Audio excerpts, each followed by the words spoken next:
I'm Jacqueline Wilson. I'm the research archivist with the Pensacola Historical Society, which is part of West Florida Historic Preservation Incorporated. When you want to research local history, come in. We've got a large selection of archives that I can pull from. We have business records, we have books, we have maps, we have photographs, and all of these things can help you in your research, especially if you're writing papers for classes, or we have businesses that come in, they need information about their business, their buildings. We have firms that come in, they have to do the history on these things. My job is to help people doing research. I can do this in several ways. One of the most important things I do is to guide people to the resources that we need. It may be through pulling maps or pulling photographs, by pulling out file folders full of newspaper clippings on a particular subject, finding that elusive article in a book that we may have on the shelf. Also, I show them internet resources that they may be able to use. So this is what my day is all about, is helping people to find the information that they need. Another part of my job, which isn't necessarily normal as an archival job, is I'm one of the editors on a magazine that we put out twice a year. So in doing this, I send out the call for articles, they come in, I work on the articles in conjunction with other people to edit them into the format that we need. I also have to check their resources to make sure that the information is correct and they have cited the papers correctly. I have a master's degree in history with a specialization in public history.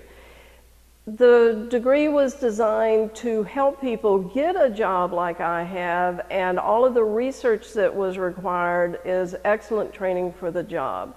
Now, a lot of places hiring archivists these days are looking for a master's in library science, so that's something else that you might want to consider if you want to do a job similar to mine.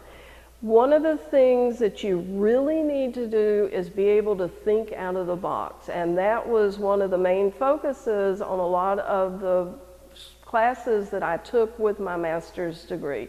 We discussed something called the Archivist Toolkit, and these were guidelines to help you guide yourself in your thinking if you run up against a brick wall and you go, okay, I didn't find it here, but how else may I find this information I need?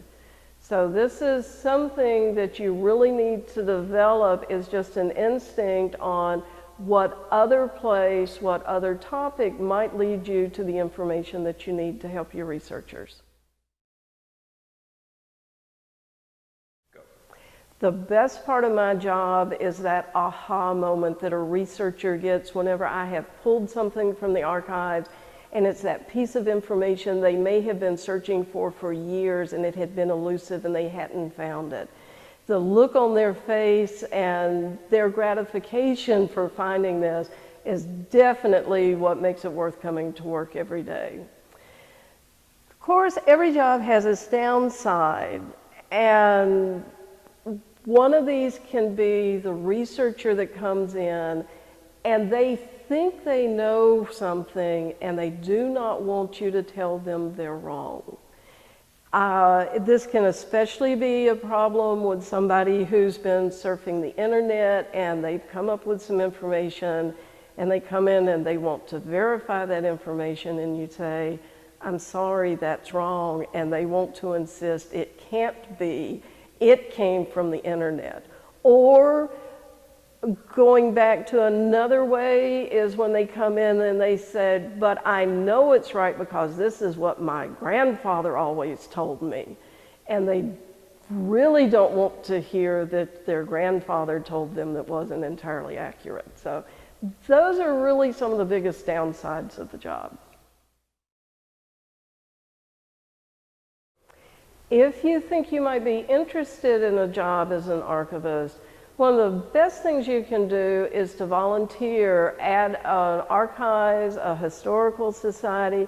get in there and find out what the work is all about, because unfortunately, it's not all glamour, it's not all aha moments. There's also a bunch of drudgery and routine to it, and you need to understand that up front. Also, study writing composition, because you're going to have to write up some of these things that you research. Know your English, know your punctuation. Also, Turabian, Chicago Manual of Style are the forms of documentation that is widely used. You really need to study that and brush up on that, because researchers that are documenting may come to you and ask you for your advice and your help on how to document a certain piece of information that you have found for them.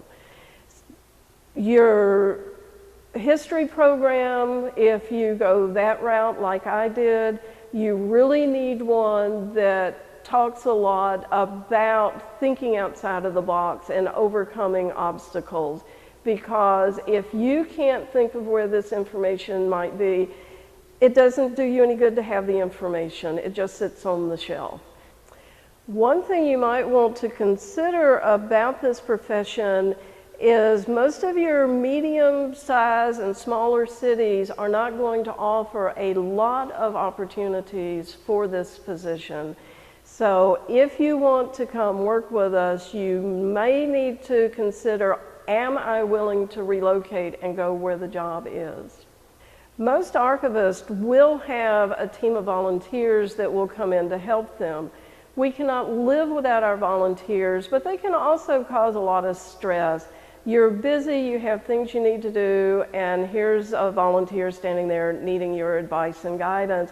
So as an archivist, you've got to have the patience to put aside what you're doing and help these volunteers, because they really are the lifeblood of most institutions.